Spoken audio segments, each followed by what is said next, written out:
Good morning, good afternoon, and good evening, ladies and gentlemen. Welcome back, SATAL 2020, JG78 versus German Tactical Air Group, the all-German punch fest, the all-German backroom brawl, because this is Gold League, coming at you here in just a few moments. But we are joined, finally, after I think it's been 5 matches, by the Mustache Man. The Mustache has made its way back into the studio, and he is here. It is good to see you, Billy. How are you doing?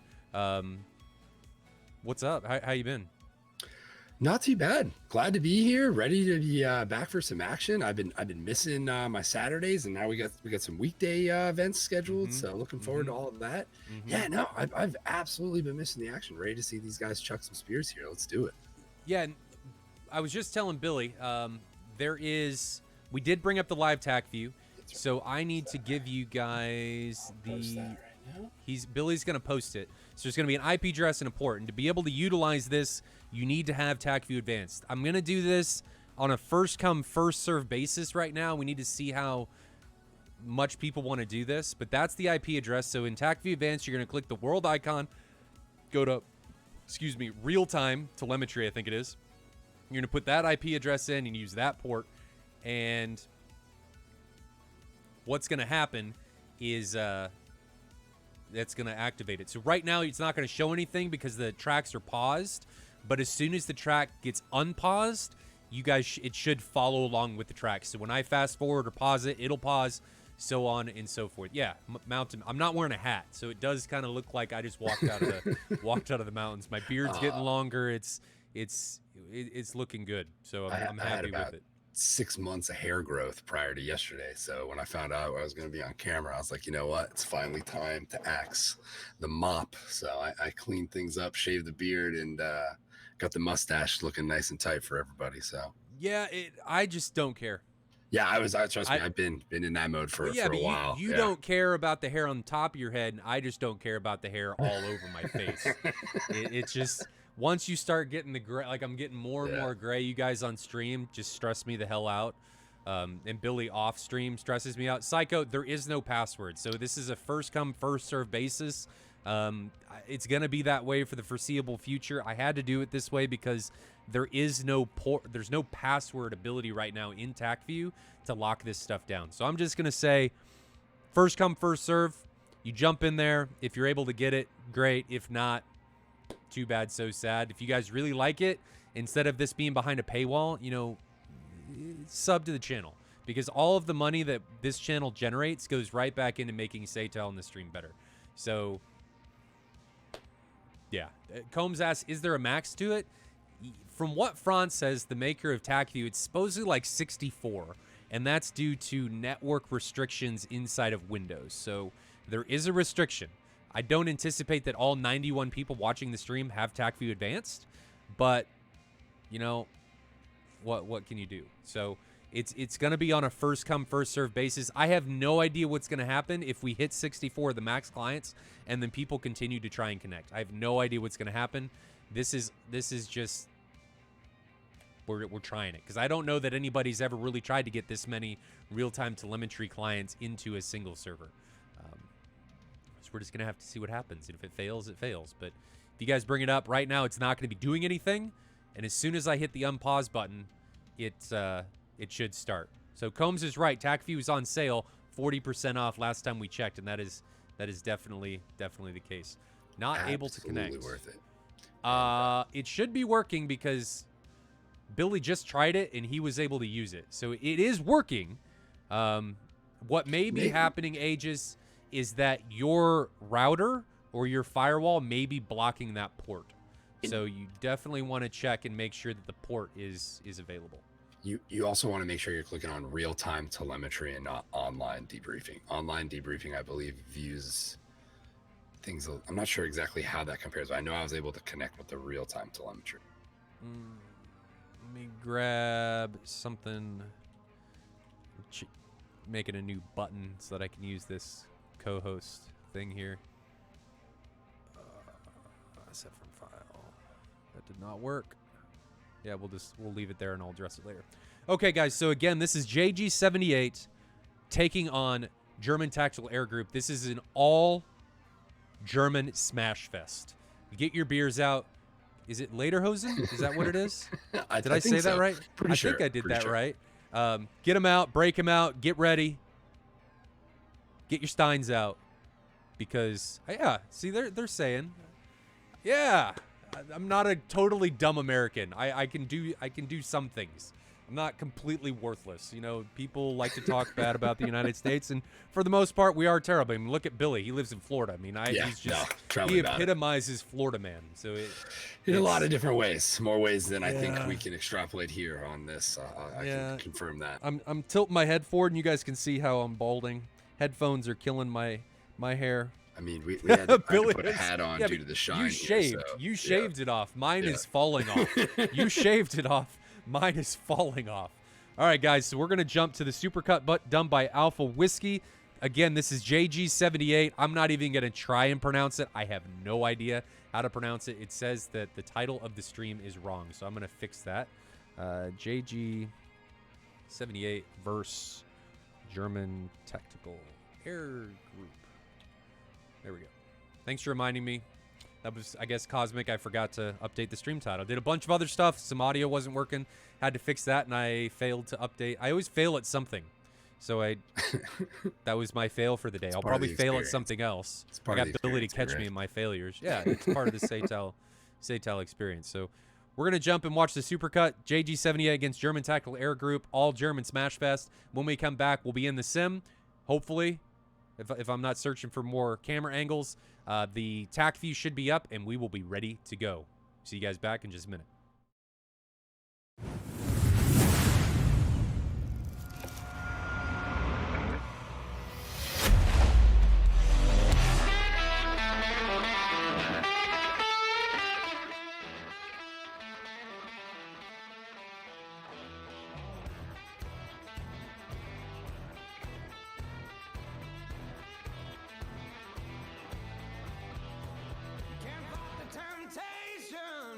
The vibration won't do you no good.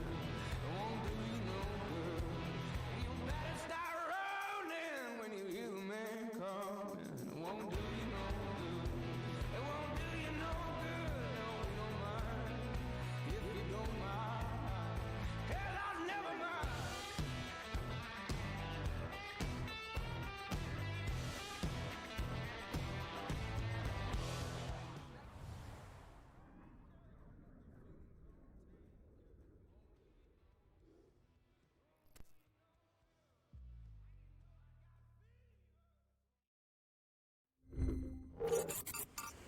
Welcome back, ladies and gentlemen. JG78 versus German Tactical Air Group coming at you. We're riding along with Horaz here from the JG78 side, and my computer just fixed itself. Okay. How do you think this is going to go, Billy? I mean, we've got a multitude of different aircraft. What do we got going on here? Do you know who's flying what? In this, let's take a look. I think probably we ought to point out that you have not seen any of this. I, however, have kind of dove into this a little bit and taken some notes and whatnot. So interesting mix of airframes today. F-16s, I believe, for the JG78 side, I believe they run 4, and then I think over on the GTAG side, or the German Tactical Air Group, GTAG as we began calling them as we were watching this. I think we got some 14s and some 16s in the mix. I believe is it 114 with 3 16s, and I think we all know how that Phoenix missile can kind of play a factor into things today, and I think today we'll kind of see is not a lot of different. There's not different there. Definitely something to be respected on the battlefield, but I think we're in for a pretty decent one. The F-16s, I think at least since I've been back with the program, the new loft guidance certainly a thing. So why don't we get this thing kicked off here, and we can start breaking it down as we see it. And it looks like we're getting ready and off and rolling as these guys depart. Watching JG78 again. We're actually here at Novo. So this is a new map. Not necessarily a new map, but it's one we haven't seen before. you think that's going to play any part? It's going to be a lot of flat terrain. Certainly, yeah. The foothills surrounding both of, pretty much this entire pathway into Bullseye for either side, very low, minimal, basically just flat plains to the north, and a limited foothills, and then ocean to the, or sea to the south. So my guess here is we're not going to see a whole lot of playing down low. It's going to be a lot of straightforward chucking spears back and forth, and just trying not to make stupid decisions. And I think now we do have 4 F-16s coming for JG78, and we've got, if we take a look at the map view, we've got 3 F-16s and an F-14 for German Tactical Air Group. So lots and lots of Vipers. Lots and lots of Vipers coming into this.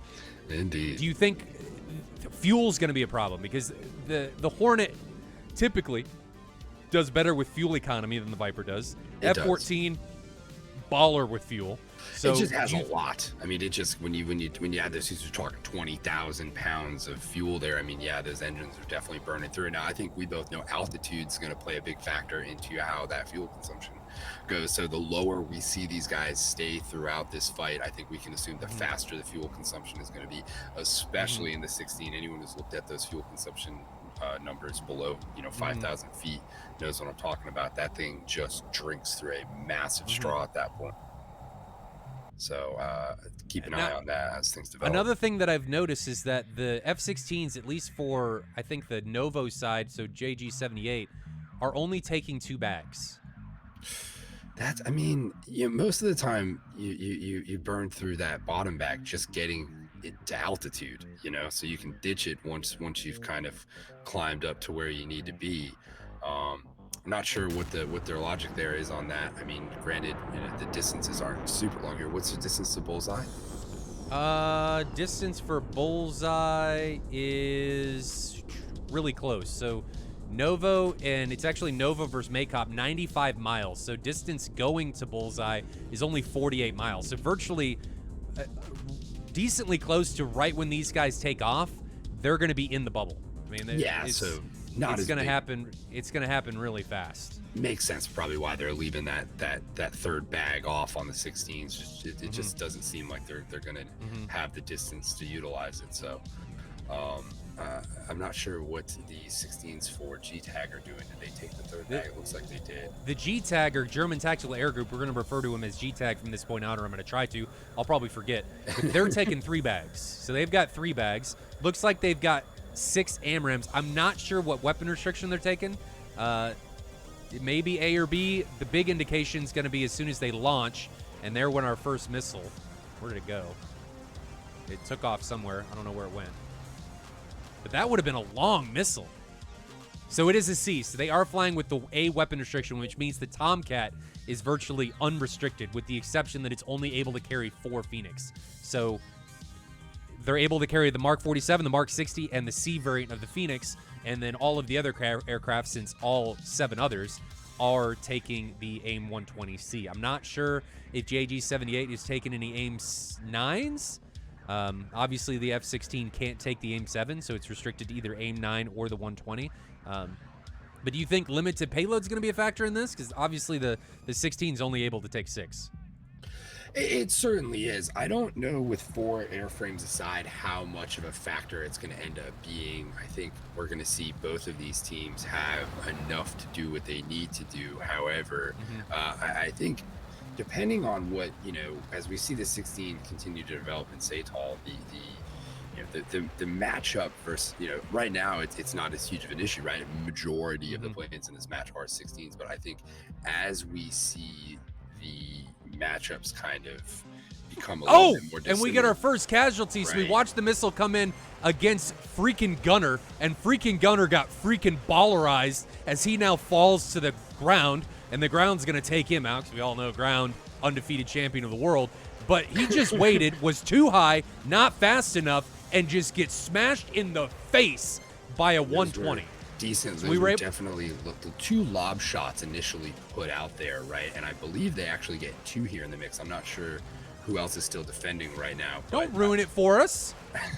Well, they happened almost simultaneously, so Yeah, I wanted to kind of point to it. Yeah, we missed it, so that did actually end up happening. So, freaking Gunner got taken down. Do you know who the other one was? It Horaz?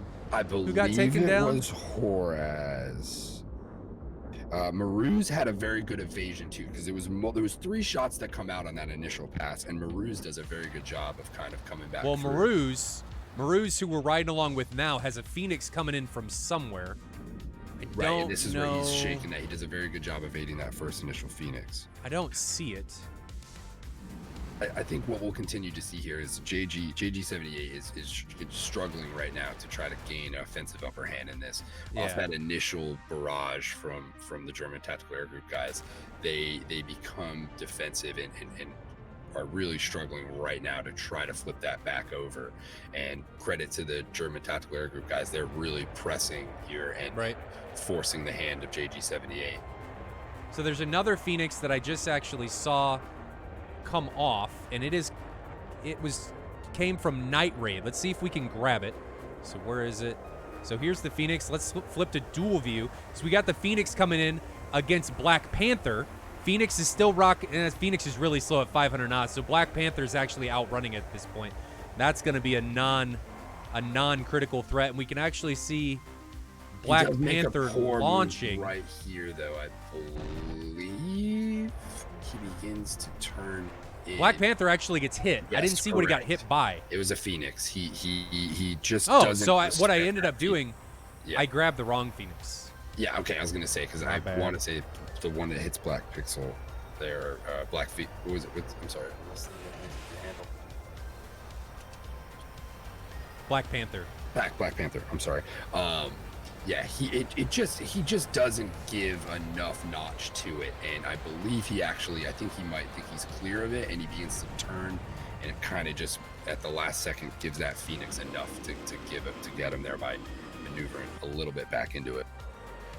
So now we're riding along with Morez, who just launched a 120B. Ooh, I didn't notice that in the TAC view. That right there. We noticed a majority of C's. So for the majority of it, there were C's. But very interesting. So let's grab this C. Where is it? There it is. So here's the C, and you guys are gonna be able to see it now. Coming in on its target. This is Morez down low. Is he gonna be able to defend it correctly? I don't know. That C's got a little bit of juice left. 2 miles, 1 mile. Maneuvering. Is it going to smell the exhaust fumes? It's smelling. It's smelling. Really making that turn there. He does a pretty good and job. it ran out of juice. Yep. And it was they that found last trees turn instead there. of the back. Yeah, it's always the last turn. It's always the last turn. He did a good job really bending. But Morez is now in a bit of trouble as he's starting to ingress against a multitude of different aircraft. Let's go to split view and see if we can see what's going on. So Morez is coming in here. He's got multiple missiles. 120 right in his face. Does nothing. I can almost guarantee that his pilot is dead. And indeed, it looks like it is. His steering input going into his aircraft is now nil. And he heads into the ground. And what a showing by German Tactical Air Group. G-Tag very much just so. takes it to him. Yeah, what happens is we really don't ever see JG78 be able to turn offensive in this, other than that initial merge. And there was a few times where I think a couple guys may have gotten a little too deep into it and just didn't have the support to be doing it. There was when you kind of dive into the TAC view of it, there was some good maneuvers throughout the early stages of it, but it begins to deteriorate as guys start getting whacked out. So. Nope. Come on now. Something's going on with my alt tab where only one of these DCS instances shows up on my alt tab for some reason. Interesting. Mm-hmm. Yeah, and my only really other note was it just appeared from that first one that just the situational awareness on the Phoenix shots seemed like it might be a thing. Mm-hmm. But that's something we saw last week, right? It's difficult. I mean, it's that was last week. We saw, or not last week, but Thursday, we saw the Phoenix really demoralize the opposition, and we're seeing the same thing where people just are not respecting them. They're not It's true. really flying in a way that gives a Phoenix any type of the respect that it deserves. Because if you get caught high against a Phoenix, odds are, if you don't notch perfectly, which you can notch at altitude, it's just, you're dead. If you're not notching or moving offset at high speed before the pitbull warning, there is like a 95% chance you are going to die. Right. You know, you have to be moving. The moment you see that F-14 come up on your RWR, it means that track wall scan's looking at you. That guy in the back seat or Jester, one of the two, is sitting there figuring out how to get a solution on you. And you need to be moving when that stuff starts happening. You know, that in a lot of cases is our, you know, my indicator, right? Look at my RWR. Okay, I'm getting pinged by 14 right now. That means check my SA page, figure out the distance. If I'm inside 60, there is a solid chance there's somebody's probably already shot at me. I need to be maneuvering to be in a good position. I don't necessarily need to like go crazy evasive, but I need to maneuver in a notch to make it more difficult for that missile or that radar to track me in the early stages of that shot. The more you can waste the energy on that missile before it goes pitbull, the better off you are once it's done. Well, my personal thought on the Phoenix is just don't even mess with them. There's no point in even screwing with them. Just, if you suspect a Phoenix has been launched, just turn around. Yep. Like, don't put yourself in a position, and it looks like the track's ended. Don't put yourself in a position, let's head back to the studio. Sure. Don't put yourself in a position where you're going to have to pull some asshattery out of your exactly what it is. Your bag in order to defeat a missile. It's not worth it. It's not worth trying to survive that. It's better to just play the patient game and try and think ahead of the airplane. We talked about this a little bit last week, but it's really important, especially in competitive play, that you think ahead of your aircraft. You have to be planning ahead before things actually happen. You have to be thinking, all right, I'm in a position where a Phoenix may be coming at me because I know a Tomcat's out there and I'm within where I would launch a Phoenix. So you need to start behaving accordingly. And if you're just going to wait until you get the RWR warning at like 8 miles, dude, you're going to die. It's going to be a long day. You don't have time. A lot of starting up. There's going to be a lot of ground incursion. Yeah. You're going to be dead plowing into the ground is what's going to end up happening. So it's really important that, again, you try and think ahead of the aircraft and think, when would I be launching this Phoenix? And if you guys don't know or have any idea when you'd be launching the Phoenix, try and do some research, because it's really important that you understand weapon platforms from multiple aircraft. And you need to figure out what would be an optimal firing solution or PK range for different aircraft. So Phoenix with the Mark 60, man, that's like at high altitude, that's like 60 miles when you got to start worrying about it. And if somebody launches at you, you got to start not being at 30 and 40,000 feet. Because if you're up there and you get a missile warning, you in trouble. Well, you in deep doo-doo. It's all inversely, pertains to, air density and wing surface, right? So you look at the amount of wing surface you have, the higher you get, the better you're going, hence why, we see the Mirage perform so well at altitudes like 45,000 feet. It's got a lot of wing surface in the light, non-dense air to be able to stay lifted and be maneuver, right? So I think when it comes down to the 14, my main strategy in approaching those things is let them punch themselves out. I'm trying to make that 14 shoot as many missiles at me as possible at the furthest range it possibly can. So I'm trying to stay at the edge of its WES, right? So its weapons engagement zone, right? 60 to 80 miles. I mean, we see it get kills further than that all over the place. I'm sure we can all tell stories, but I think, mainly 60 to 40 miles, right? That sweet spot there. You want to ride that in and out, almost like you're dealing with a SAM site where you're trying to bleed it out before you really start making maneuvers on it. And a lot of times, if you can get low into the mountains and drag that 14 down there where it's doing things that it doesn't really want to be doing. I'm sure there's a lot of guys out there who think they're great dogfighters in the 14, but the truth of the matter is once you get that thing low enough and slow enough, most of the planes it's going up against right now in DCS are going to turn it inside out down low. And I'm sure there's some guys out there who can buck that curve a little bit, but I think most will agree that in your average scenario, you're going to get turned inside out down there by a smaller, faster plane. Yeah, yeah. Quicker Those plane, are I all should say. really good points. It's forcing your enemy, your opposition, to utilize weapons in an out of optimal situation. So if you can force them to launch all their missiles from 40 to 50 miles, that's what you want to do. You just got to be patient. He's only got 4 Phoenix, and they're easy to see at range, though that leads me to a point of Eagle Dynamics. Fix contrail distances. Fix the pop-in. They need to... Clouds. Can we get synced up clouds, man? Well, clouds you can get around because you just turn them off, right? I mean, you can I just know. not use them. But that would be nice. Hopefully I've heard that they're working on it, and I've talked about this multiple times, but the weapon engagement ranges are getting long enough as such that it's you need to be able to see aircraft contrails, and you need to be able to see weapon contrails or weapon missile trails. So that stuff really starts needing to be looked at. It starts needing to be looked at, and you can start to use them into your tactics. Forcing people to pay attention to something high and not pay attention to something low. That's something that can be utilized. There's several things that you can do. And I would like to be able to see a missile launch from 60 miles because you should be able to see a contrail from that far away instead of just having it all of a sudden pop in from whatever 30 miles. I mean, wait till the meteor shows up around these parts. Yeah. It'd be interesting, that's for sure. Well, I know that can be a controversial thing these days, but I think if that's done right and well enough, and that's certainly a whole different subject for a different I'm not conversation. utilizing it as a, you know, I'm brain farting now. No as you know, it gonna be something that's gonna cause some upheaval in DCS. I don't know.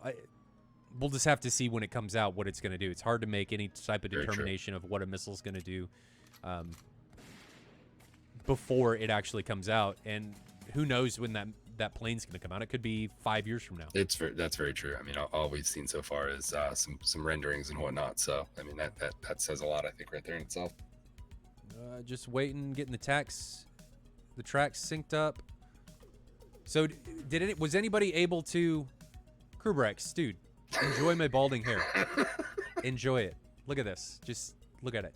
Let me put my hairs. My hairs. That's how few hair I have left on my head. I have hairs. Just let me. It needs fresh air sometimes. Just let me do my thing. Actually, I was lazy and didn't want to go back upstairs and grab my hat, and I was like, whatever. People can endure seeing my hair fall out. It is what it is. So was anybody able to use the live TAC view? I actually, it stopped working for me after we did that little test. I wasn't able to get it back up after that. Really? Yeah, I'm not sure what happened there. I couldn't follow via that. Oh, maybe you needed to relaunch it because people are saying it's working fine. Try that now. I blame you and your technical prowess. And yeah, exactly. No, that's 100% fair here. That's what I'm blaming. Let me see if I can. My knowledge of technology is stopped and limited to the F-18. A little bit of 16. Everything after that is nuts and bolts from there. Let's see. Grab that. And then we will utilize just an overall camera angle. All right, guys, I'm going to send you back to the supercut while I finalize stuff and tell Billy what a terrible person he is and how he needs to shave his mustache.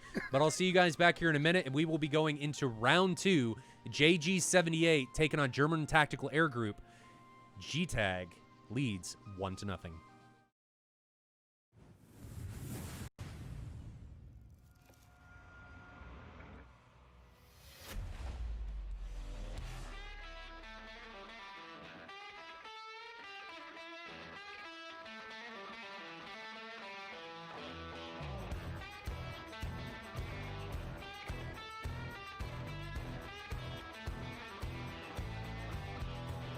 Can't fight the temptation when you get the vibration. Won't do you no good. It won't do you no good. You better start rolling when you hear the man calling. It won't do you no good. It won't do you no good. No, you don't mind. If you don't mind. Hell, I'll never mind.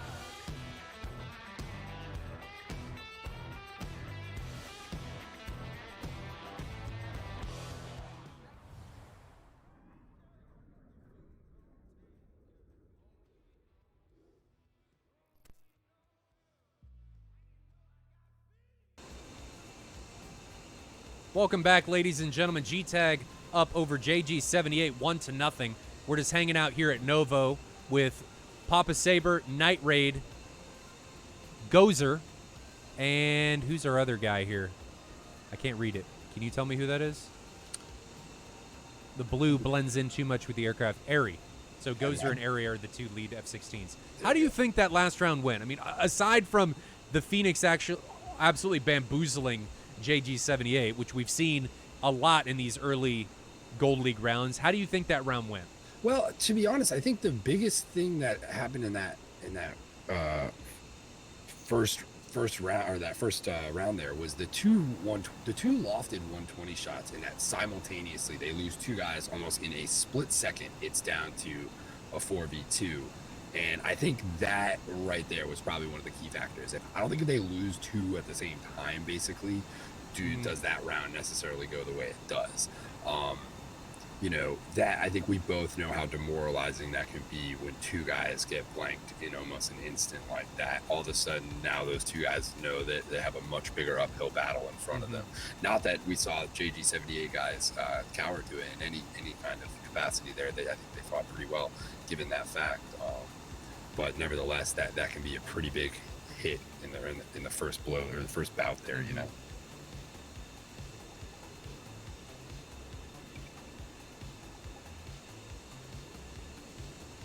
Not sure when these guys are going to be taking off. Just flipping back and forth between some camera angles, enjoying the G-Tag crawl here at Novo. And were they running a Rio for this? Do we know that? I don't know. Rio is not required for Gold League, so I'm not entirely sure what if they're utilizing one or not. It's always interesting to see the difference in how pilots perform with and without one. I mean, last year, or not last year, number 15 with their Tomcat just ate up the opposition on Thursday. So their Rio was, I think they're saying it was Pops. Captain Flash is the Rio? Yeah, I think that's what he's saying there. Yep, nice. I got you. Love seeing Rio action, man. I have so much fun. I did spend some time back there yesterday, about 2-3 hours flying in the Rio pit, and it is a ton of fun, man. More guys need to kind of dive into that whole thing. It's definitely an uphill battle learning the art form and, you know, kind of getting the process down, but boy, is it a lot of fun, especially if you got a pilot who understands the concepts of what's going on there. So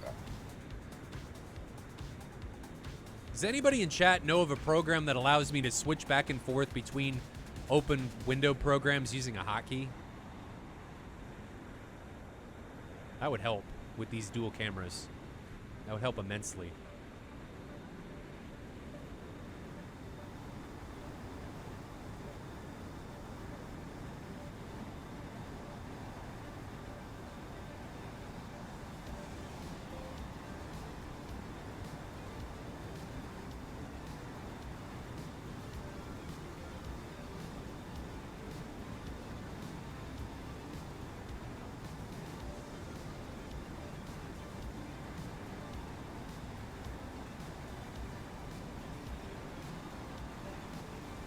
Anything, Billy, that you think JG78 can do to redeem themselves? I think trying to control that initial merge or that initial shot, you know, initial portion of the match where each team's kind of lobbing those first shots out at each other, trying to stay a little bit more, I don't know, maybe that's not the right phrase. I was going to say a little bit more poised, but I don't think that's the right phrase, but just trying to be a little bit more aware of what's coming out at them from those German tactical air group guys. I feel like if they can avoid that big loss at the beginning, they're going to be able to kind of throw a little bit more back at them, maybe gain the offensive a little bit more here than they were able to do in that first one. Oh, Gordo coming through with some tier 1 subs gifted out to 4 guys there. It has begun. It has begun. The train has left the station. Gordo, did you just drop to 25 others? Oh, wow. I completely missed that. I had the chat. No. No. Those are rewards. He gifted 5 tier 1s. Okay. Those are rewards. I was like, dude, did you misclick? What are you doing? I know people enjoy this, but don't do that. Let's get this party started, man. Woo.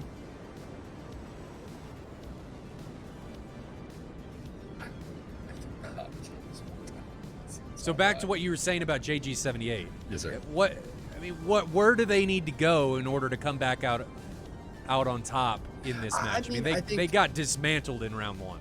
I think they need to worry about stiff arming these F-16s off and respecting the Phoenixes as best they can, keeping the Vipers at bay while they deal with those Phoenixes here is the key to this situation, right?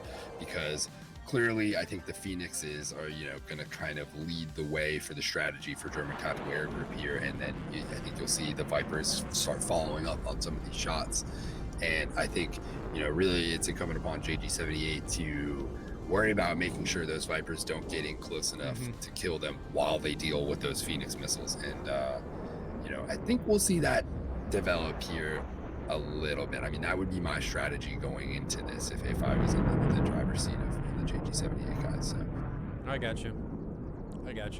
I think my biggest thing for them is simply coming down and coming to grips with, you got to get your head out of the cockpit. I think a lot of these teams that are really just getting going into Gold League, or maybe this is their second year or their first year, it's realizing that you can't overly rely on your sensors, and you have to get your head out of the cockpit and look for missile trails and be not totally reliant on what your cockpit is telling you to do.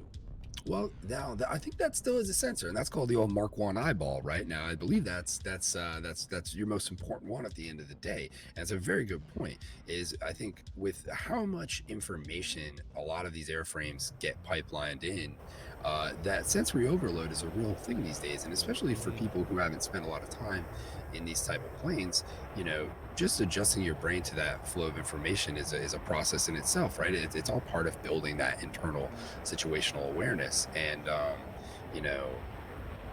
that, and I think probably one of the hardest parts in DCS, right? It takes the most just experience and just times of getting up and doing it. No doubt, and the Mark 1 eyeballs are one of your better supplements to all of that, because it can confirm a lot of what you're seeing on the screen. So working into your workflow in that cockpit of checking screens, reconfirming what you're seeing on those screens sometimes by looking out that cockpit and getting that visual reference. Okay, I know the con starts at 28. I see this thing out inside 40 traveling at 32. I should be able to look up, see that con, and confirm where that contact is. The moment you do that, you build that little extra level of situational awareness, and that stuff really all begins to add up at the end of the day. Yeah. Gordo, you just dropped another 5 subs? Make it rain, dude. Much appreciated, brother. It just makes me happy knowing that people enjoy watching this, watching me putz around and, fail repeatedly on the stream.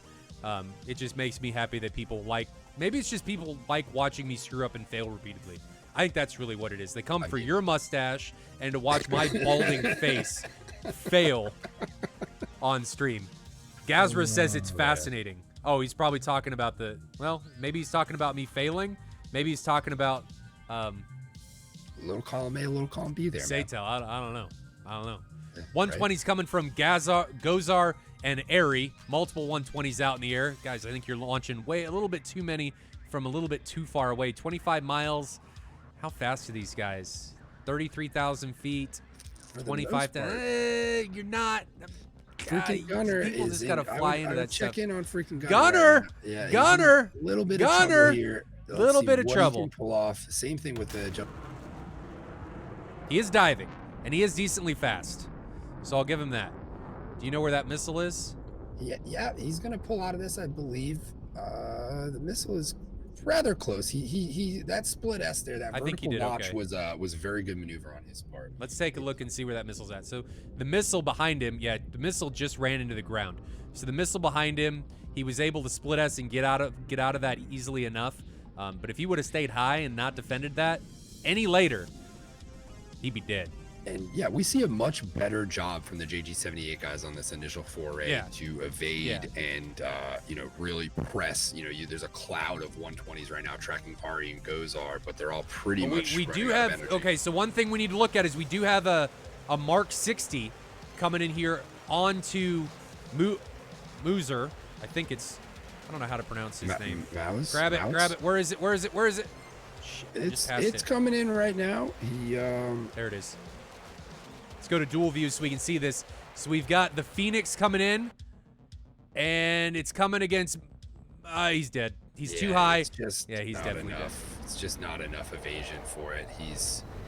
He needed to be bending that thing a little bit more and coming around. That's where keeping the eye on that old RWR, and I know that can be difficult because those don't update as fast as probably we'd all like them to, but trying to just keep that sucker in the 7-8 o'clock position and try to bend that thing around the corner there.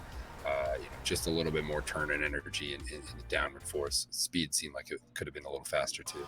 Yeah, well, regardless of how fast you are at those altitudes, stuff. You're not gonna live when you're that high against a Mark 60. I mean, guys, we're not talking about Mark 47s here. We're talking about Mark 60s. I mean, that thing hit him at like over Mach 2. Yeah, it's a lot of you're just gonna there. die. Don't stay that high. There's no reason to. The air is not dense enough, and your wings are not big enough to be that high and maneuver fast. You're just going to bleed whatever speed you've built up at that altitude by trying to pull, especially with a lot of the maneuvers you see people. Not that he necessarily really rode that thing hard there, but nevertheless, I see it a lot on the tac views I watch, where people at that altitude really, and I was guilty of this myself for quite a while, is just trying to really move that plane when you're that high and that light of air, and it's just not going to respond well to it. Just going to kill all your energy. Looks like Knight Raider launched another AIM 54. I'm going to guess that's going on Horaz. I believe so. And this is where we see Horaz press pretty good here. He does a good job of getting in their kitchen and really wrecking things up, but I just don't know if he had the support he necessarily needs here. Sorry, guys. I'm trying to grab. I'm not going to get there in time. Oh, it missed him. Yeah, there's a Nero miss there. Those 447 feet that missile came, I believe. How did that even happen? Maybe a little closer to 400. I'm not sure. He does a very good job of rolling the chaff there, rolling the aircraft, and changing direction almost at the last second. I'm not sure. I believe he's in chat. He may be able to allude to a little bit more of what was going on there, but I don't know what happened evasion there. I don't know. I've only seen it from the tac view, so. But now we've got a 120 being launched from Papa Saber. Yep. A lot of energy right now. That is coming in onto Horaz. So that's going to be coming in on Horaz's left side. He's now diving, trying to get away from it. So if we grab Horaz and look off to his left, there's the 120 as it comes in. I love having labels on. It makes tracking shit and stuff going on so much better. But it's at 1.2 miles. That's not going to be a factor. Horaz puts a 120 out. Where did it go? This is where I'm not sure. Night Raid seemingly. Oh no, I guess Night Raid is checked by somebody back there. That may have been a shot from Horaz. But Night Raid, I think that was Horaz's missile. Yep. So that 120 pounds Night Raid in the face. And this is so that's JG78's first kill. Yep, and like I said, he gets in there and really gets in the kitchen of German Tactical Air Group there and splits them up. We have quite a bit of separation right now by all three, right? Not necessarily easy to support one another, but I think what ended up hurting them here was it took a little bit while for JG78 to get back turned around. Is freaking Gunner in trouble? 120 coming in right at him. It's out of energy, so he dives away at the really last second. He's able to get away from that. But we've got a 120 coming in now on Gozer. That's going to be trashed. Papa Saber is able to get away. Horaz gets away from Papa Saber, so it looks like we're seeing a reset, and we're 3v3 coming into the remaining part of this match. So we've got Airy, Papa Saber, and Gozer remaining for G-Tag, and then Black Panther, Freaking Gunner, and Horaz remaining for JG78. 120 being released from Black Panther onto Papa Saber. Let's grab Papa Saber. We can see, where is it? Right there. So there's the 120 coming in on him from his 8 o'clock, but he's over Mach 1, and I don't anticipate that being a problem. And we see JG78 much better jobs getting on the offensive in this one. And like I said, Horaz with that push was very risky, but it paid off. It leveled the battlefield, or leveled the playing field for them at 3 apiece here. But you can see he makes another push in. And I believe Horaz. right here Horaz is now in trouble. So he's got a one's 120 coming in. He got caught at high altitude. Is he going to be able to have enough airspeed to dive away from that? No, he gets smashed. That thing hounded him down, smelt him from a long way away, and Horaz was just, he spent too long up a tree and didn't realize the opposition was able to climb, and he got stuck. Indeed. So now we're back to a 3-2, or now down to a 3-2 match here with German Tactical Air Group having 3, JG78 with the 2. Now, the 2 JG78 guys pressing very good here, but I don't believe they checked this third guy, Ari, to the northeast. Yeah, or northwest that's who we're riding along soon with. Enough, right, yeah. Just not checked him soon enough. You see Black Panther here engaged on Papa, and then he cranks in towards freaking Gunner, who I'm not sure why he hasn't shot yet. Or there he goes. He gets out a shot to try to check, I believe, Gozar. But what's going to happen here is this is going to result in the JG78 guys mainly coming cold, and 2, now 3 German Tactical Air Group pilots all hot on, while the JG78 guys are So still we flipped to Black Panther because he had a 120 coming in on him.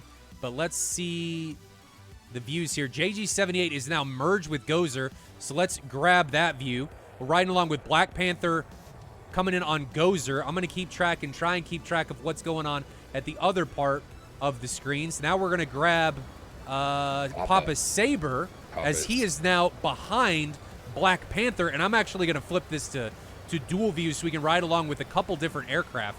So we've got Black Panther on the right and Gozer on the, or sorry, Papa Saber on the left. So Gozer's leading this 3-ship coming in here. Black Panther is sandwiched in the middle, and I want to say that Black Panther's running down Gozer, but Black Panther munitions at, because he should have shot a long time ago, and then it looks like freaking Gunner I think just committed fratricide and took down Black Panther. Yep.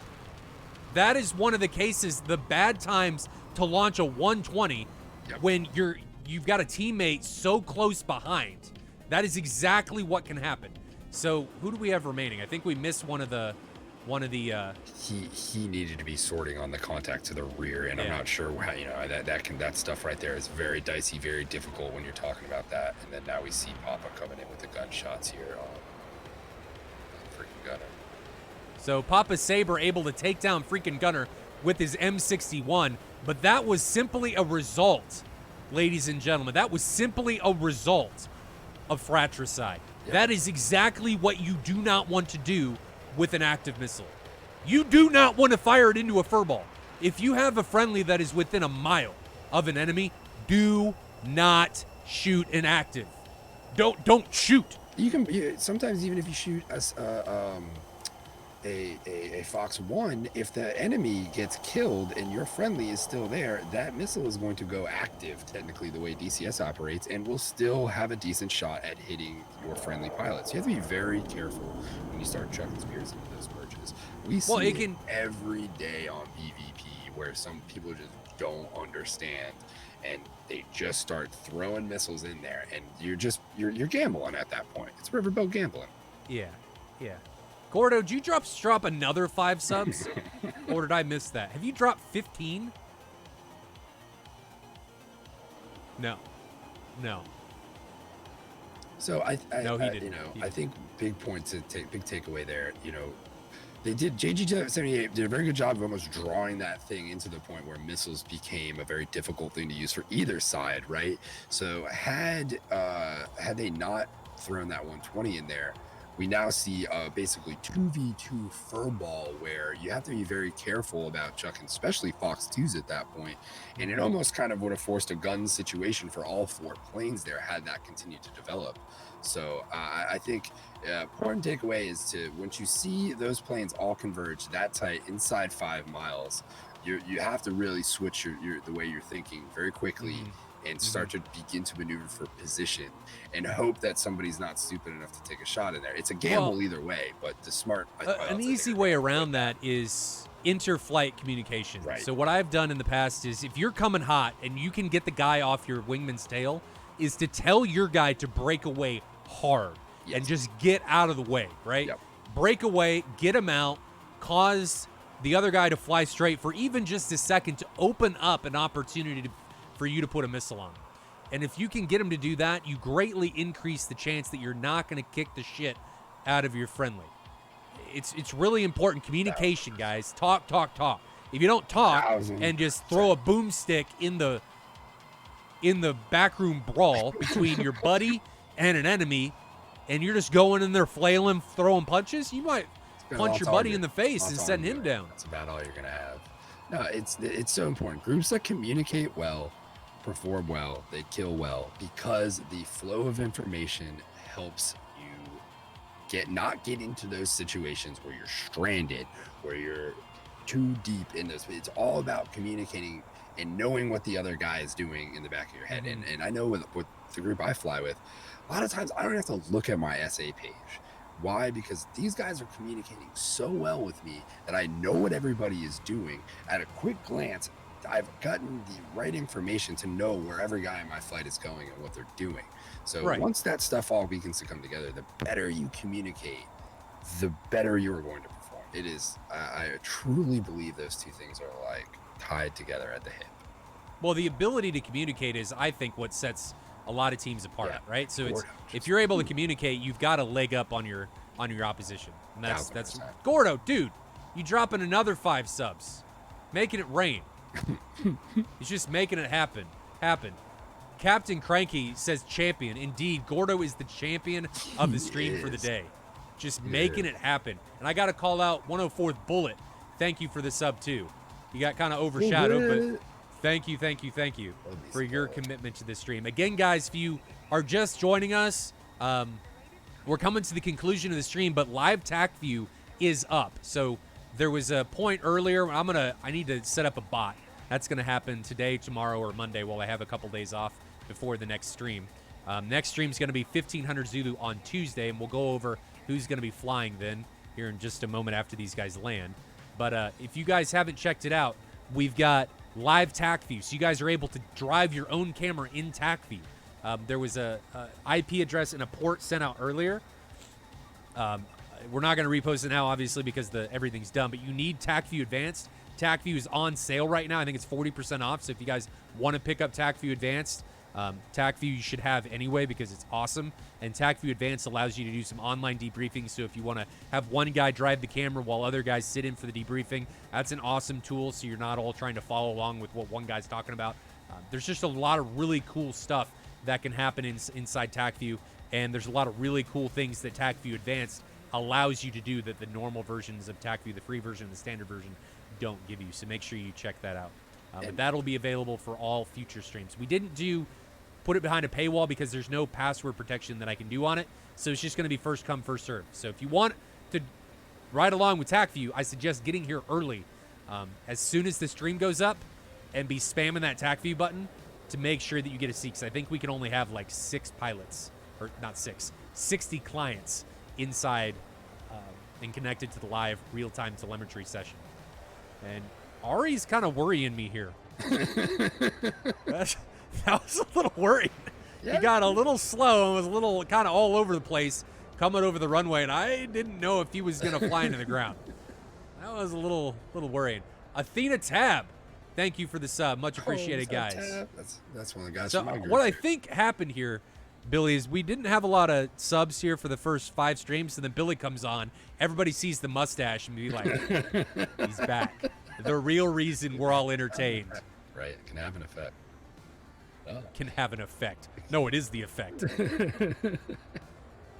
I wanted to kind of piggyback off what you were saying there, though, about the TAC view and how important TAC view is for helping build that situational awareness. And just, reviewing your own flights, and for the guys that are going on PvP, I know my group, every single session we fly, we TAC view debrief, whether it's us doing training operations or whether it's us going on the PvP servers to have a good time. We TAC view debrief every single time. We break that stuff down. Almost every single shot, every single kill, we would find out what was the rhyme or reason as to why that happened. What can we improve for the next time? If you sit down and kind of make that commitment to doing that, and I know how crazy that sounds, but at the end of the day, like, so much benefit can be had from that. And you know, to the point of, you know, watching these streams live in that, it is a very good learning tool for the guys out there that are kind of new to this, who are learning the art of DCS or the art of air combat like that. You know, watching these TAC view debriefs, especially when you have guys who are playing at a high level like this, there's a lot to be learned there, especially when you can kind of maneuver and navigate through it yourself. So when you're talking about TAC views, so something else to put out there is if you guys go to splash1gaming.com/SATAL and you look at each one, if you click on the event, each one of those events is a hyperlink. There are TAC views from each round. There are tracks from each round. So you guys can actually go and relive the events that these guys flew. And they're an awesome learning tool. So if you guys want to break down this round within your squadron, or this match within your squadron, or previous matches, or whatever, all of that information is available. One thing I will say, word of caution, is that if you guys are enjoying these streams, the live matches are far, far ahead of where everything takes place and when we actually watch it. So you will see the outcomes of the matches. So if you guys don't want to see the outcomes, stay away from it. But if you guys want to use them as a tool, like after you watch one of these matches, to go back and relive it and break it down and talk about inside your squadrons and what went well, what did, and use them as learning tools, that is definitely there is a tool if you would like to use it too. So that takes us to the end of this match. G-Tag takes it to JG78. JG78 had a much better showing here in the second round. I mean, they didn't just get squashed under G-Tag's boot. It was a lot better. It was a good showing. That was a much more even keel match. I think they very well could have won it. Indeed. Had they not shot themselves in the foot, quite literally. Well, shot themselves in the face, I think, is a more apt description. Yeah, it is. It is. They did a very good job of correcting their mistakes from that first round, and kind of maneuvering themselves around there. That was, and some gutsy flying from Horaz too. You want to point that out? He made some pretty good maneuvers in there. Yep. Well, let's jump out of the sim. So we're back in the studio. They can see your mustache. I know that's really what you guys were going to want to be here. And see, Gordo's already saying I miss Billy's stash. I mean, here, you can see it. It's right there. I mean, he's playing with it. He's playing with his face, just like he's playing with my feelings and your feelings, because I can't reach out and touch it, though I want to. So next match is going to be Tuesday, 1500 Zulu. Let's see who flies. Who is flying during that match? No Diamond League for a while because we had to redo the brackets and redo the schedule due to a team leaving. So we got Gold League going for a while, but the next match is Phoenix Task Force takes on Grim Reapers. I think that's going to be a good one. I think that's a pretty balanced and evenly matched up match. So that's going to be Tuesday, 1500 Zulu. Billy, you going to be joining us then? I will absolutely be there. So Billy, I think, is in for the long haul now. I am in for the long haul now. And I'm going to give him a ton of shit for not showing up in the future. I cut the hair for this. He so did. I'm in it. He asked about being on camera, and he's like, man, I got to make myself presentable. Don Bront, thank you for the tier 1 sub. We're getting some subs today. That's there good. We go. Again, guys, all of this goes directly back into making the stream better. Doing things like being able to have a machine that can run 2 simultaneous clients of DCS at the same time while streaming and running audio and a bunch of other stuff. So that's all a possibility. I mean, I could run 3 theoretically. Maybe I should do that. Can my brain handle that? I don't know. Do I need 3? I don't know. I got to figure out if I can get a program that allows me to switch directly to windowed clients, like directly to a specific instance of DCS. That'll definitely be possible. And somebody brought up, well, why don't you just use Alt-Tab? Well, the problem with Alt-Tab is that Alt-Tab doesn't take you to a very specific window. And it takes you out of the window, and if you've clicked on something else, you actually have to hit Alt-Tab multiple times to be able to get to the window that you want. So I want some type of application that takes me and makes it the active window to work. Yeah, I could do that, Yambo, but that's that's added clicks. I'm trying to streamline the whole process. Is there like a macro software you can get up or set up where you could just do what he's saying there and run the macro? Maybe.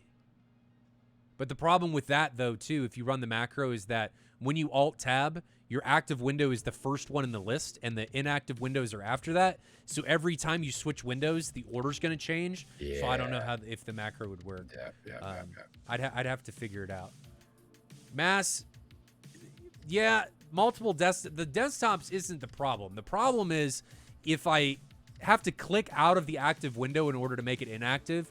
If I'm using the F2 camera view, the camera pans with my mouse as I'm trying to get out of the window, and I don't want that. So I need to be able to hit a button to change active windows to be able to get around. I got to do some research and figure it out. Maybe I'm not doing a very good job of explaining it, but we'll figure it out. But Billy, what'd you think? Is it good being back? I mean, I'm absolutely happy to be back. This was a joy that I have missed for quite some time now. Really looking forward to getting back into this, breaking down these matches. I love doing this, sitting here talking about air combat. Easily one of my favorite things to do. So I'm ready to burn through this season. See if we can't. We got a lot of matches. We got a lot of matches. 3 matches a week. I think it helped Billy that we're not streaming and killing ourselves for 7 hours or 8 hours a day. This is a lot better. We stream for like an hour and 15 minutes. And we're done. I think it's much more digestible. I think it's easier for us to do. I like the increased frequency. A couple times a week now, you get to kind of hang out with us for a little bit.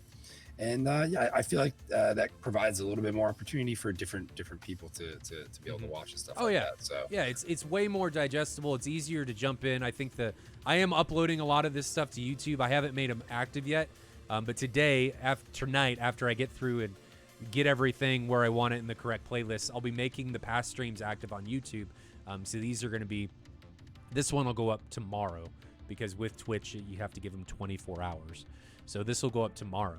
But I think the shorter streams just make it a lot easier. But it forces people, you got to be here from the beginning, right? You can't show up an hour into the stream and say, hey, what's going on? Well, we may be done. Stream may be offline by then. So streams are an hour to 2 hours long.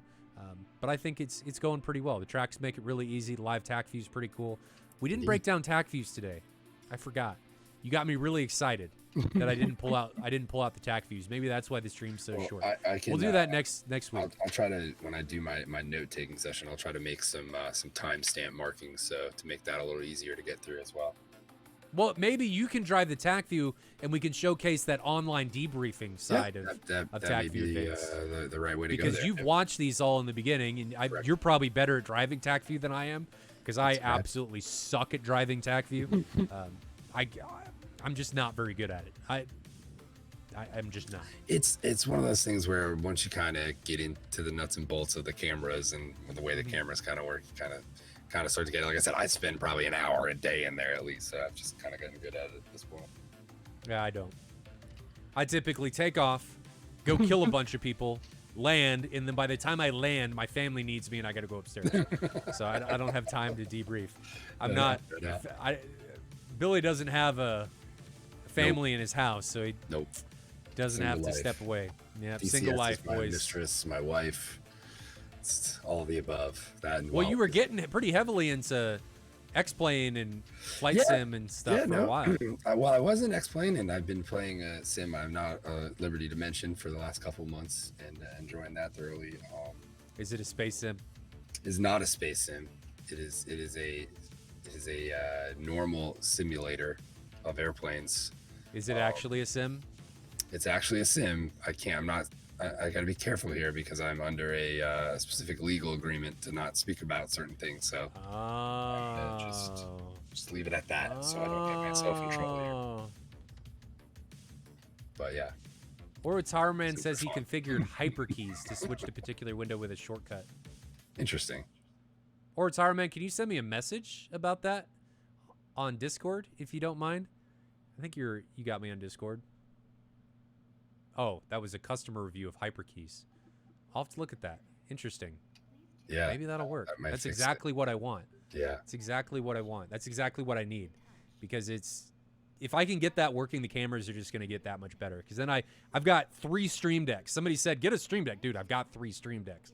I've got crap everywhere. I've got MIDI controllers, touchscreen monitors in front of me. But so the volume control and stuff's all happening. I can do the scoreboard now real easy just by touching my monitor. And that's all easy. And I don't forget that really anymore. If you guys haven't noticed, I don't really forget the scoreboards really anymore. It just happens. Gordo just got that money gun shooting Making money it bomb. everywhere now. It's just bombing us. For Take real. cover, guys. It's just happening.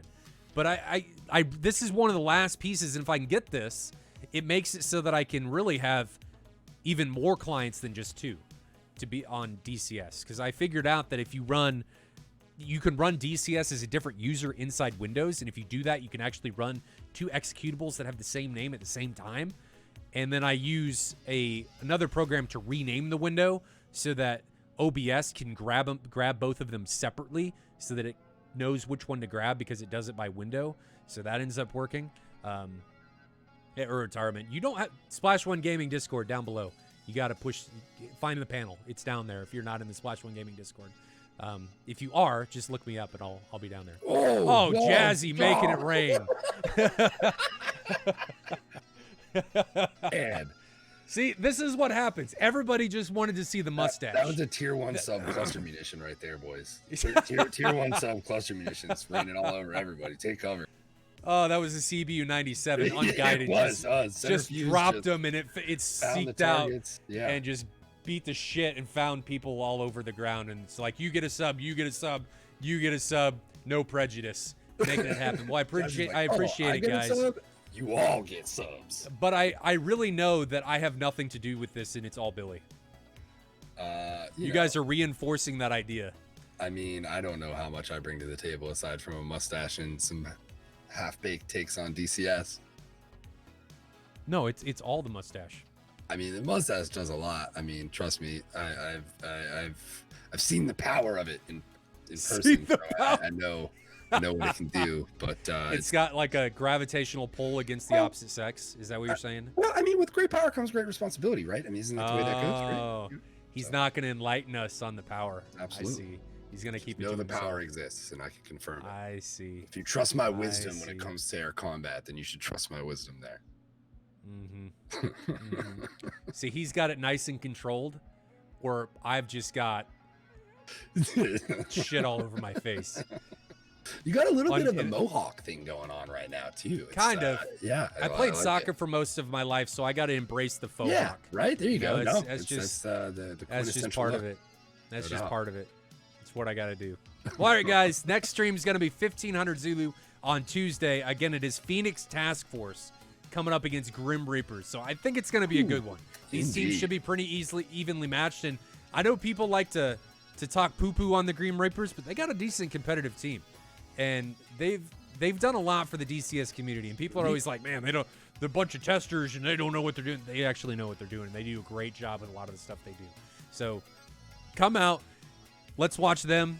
Grim Reapers takes on Phoenix Task Force. And again, I think that's going to be an awesome, awesome match. 1500 Zulu on Tuesday is when we'll be back. Anything you got to say before we get out of here, Billy?